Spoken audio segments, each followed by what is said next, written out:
অফিসের বকুনি হোক বা বউয়ের ঘ্যান ঘ্যান কিংবা সকালে সেই বাদুর ঝোলা লোকাল ট্রেন, আজ্ঞে হ্যাঁ, কলকাতার এই ইঁদুর দৌড় থেকে বাঁচার একটাই উপায়, একটু শান্তির খোঁজ।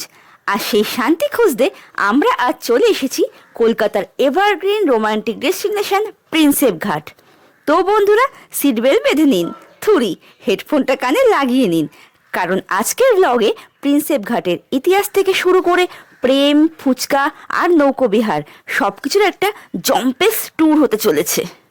আর এই যে আমার পেছনে যে সাদা ধবধবে রাজপ্রাসাদের মতো বিল্ডিংটা দেখেছেন, এটা কিন্তু কোনো রাজার বাড়ি নয়। 1843 সালে ইংরেজ সাহেব জেমস প্রিন্সেপের স্মৃতিতে এই মনুমেন্ট তৈরি করা হয়েছিল। ইনি ছিলেন একজন স্কলার, যিনি অশোক চক্রের ব্রাহ্মী লিপি পাঠ্যদার করেছিলেন। তবে হ্যাঁ, বর্তমানে এই গ্রিক আর গথিক স্টাইলের পিলারের আসল ইতিহাস যাই হোক না কেন, আজকালকার দিনে এটি হলো প্রি ওয়েডিং শুটের মক্কা। এই দেখুন, বাদিকে এক ভাই পোজ দিচ্ছে, তো ডান দিকে আর এক দিদি লেহেঙ্গা সামলাচ্ছে। ভাগ্যিস জেমস সাহেব আজ বেঁচে নেই, নইলে নিজের মনুমেন্টের সামনে ফটোগ্রাফারদের এই ভিড় দেখে হয়তো বলতেন, ইয়ে ক্যা হো রাহা হে ভাই। যাই হোক, একটু সামনে এগোলেই আমাদের চিরচেনা গঙ্গা নদী, মানে হুগলি নদী।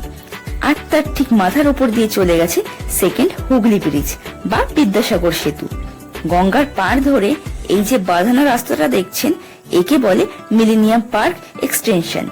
এখানে হাঁটতে হাঁটতে আপনি কলকাতার তিনটি জিনিস একসাথে দেখতে পাবেন: গঙ্গার ঠান্ডা হাওয়া, চক্ররেলের ঝিকঝিক শব্দ, আর ছাতার তলায় লুকিয়ে থাকা কলকাতার বিখ্যাত কপত কপতি মানে কাপলস।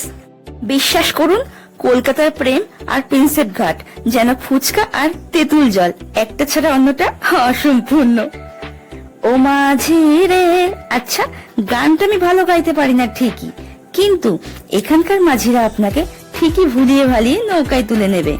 তবে দাদা, একটা কথা বলে রাখি, প্রিন্সেপ ঘাটে এসে নৌকায় না চললে আপনার ট্যুরটাই কিন্তু মাটি হয়ে যাবে। তবে হ্যাঁ, দরদাম করতে না জানলে পকেট কিন্তু পুরো ফাঁকা হয়ে যাবে। 300 টাকা থেকে শুরু করে 800 থেকে 1000 টাকা পর্যন্ত রেট কিন্তু উঠতে পারে, তাই একটু বার্গেনিং স্কিলটা ঝালিয়ে নিয়ে আসবেন। একবার নৌকায় উঠে পড়লে বস, আপনি কিন্তু সব ভুলে যাবেন। গঙ্গার বুকে ভাসতে ভাসতে যখন সূর্যটা ধীরে ধীরে ওই বিদ্যাসাগর সেতুর পেছনে লাল হয়ে ডুবে যায় না, উফ, গায়ে কাঁটা দিয়ে ওঠে। এই একটা দৃশ্যের জন্য কলকাতার যে কোনো জ্যাম সহ্য করে এখানে আসা যায়। আচ্ছা যাই হোক, ওসব বাদ দাও। পেট পুজো ছাড়া কি কোনো বাঙালির ঘোরা কমপ্লিট হয় নাকি? গঙ্গার হাওয়া খেয়ে যদি পেট পুজো হতো তাহলে তো হয়েই যেত, তাহলে আর পেটে ছুঁচে ডন মারতো না। যাই হোক, প্রিন্সেপ ঘাট মানে স্ট্রিট ফুডের স্বর্গরাজ। ওই দেখুন গটি গরম কাকু, তার পাশে স্পাইসি পাও ভাজি।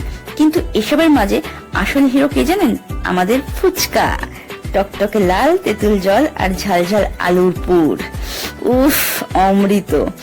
আর খাওয়ার শেষে গঙ্গার ধারে বসে মাটির ভারে এক কাপ গরম চা, আহ, মনে হয় জীবনের সব চাওয়া পাওয়া যেন এখানেই পূর্ণ হয়ে গেল। যাই হোক, দেখতে দেখতে কিন্তু সন্ধে নেমে এলো। আলোগুলো জ্বলে ওঠার পর প্রিন্সেপ ঘাটের রূপ যেন আরো 10 গুণ বেড়ে যায়। তো বন্ধুরা, আপনারাও উইকেন্ডে ফ্যামিলি, বন্ধু ও স্পেশাল মানুষের হাত ধরে চলে আসুন এখানে। আর যদি কেউ না থাকে, আরে সিঙ্গেলদেরও স্বাগত। গঙ্গার হাওয়া আর একবার চা আপনার একাকিত্ব দূর করার জন্য কাফি। তো দেখো বন্ধুরা, এখানে একটা দিদিভাই কত সুন্দর ড্রয়িং করছে, তো এটা দেখতে তো আমার খুব ভালো লাগলো, তো সেই জন্য আমি এটা আমার ক্যামেরায় বন্দি করে রাখলাম। তো যাই হোক, তোমরা এখানে কিভাবে আসবে কম বেশিটা সবাই জানো। এছাড়াও তোমাদের সুবিধার জন্য আমি এই জায়গার লোকেশন আমি আমার ডেসক্রিপশনে দিয়ে রাখবো, তোমরা চাইলে সেখান থেকে দেখে নিতে পারো। আর হ্যাঁ, আমার ভিডিওটা কেমন লেগেছে কমেন্টে কিন্তু জানাতে ভুলবে না। আর ভালো লাগলে কি করতে হবে? লাইক, কমেন্ট আর শেয়ার করতে হবে। আর চ্যানেলটাকে সাবস্ক্রাইব করে পাশে থাকা বেল আইকনটি প্রেস করে দেবে। আর কিরকম টাইপের ভিডিও তোমরা দেখতে চাও সেটাও আমাকে তোমরা কমেন্টে জানাতে পারো। আর এছাড়াও নতুন নতুন জায়গায় কোনো খোঁজ থাকলে সেটা সম্পর্কে তোমরা আমাকে কমেন্টে জানাতে পারো, তো আমি অবশ্যই চেষ্টা করব সেখানে গিয়ে ভিজিট করার, তোমাদেরকে আরো মানে নতুন নতুন তথ্য দেওয়ার। তোমরা সবাই সুস্থ থেকো, ভালো থেকো।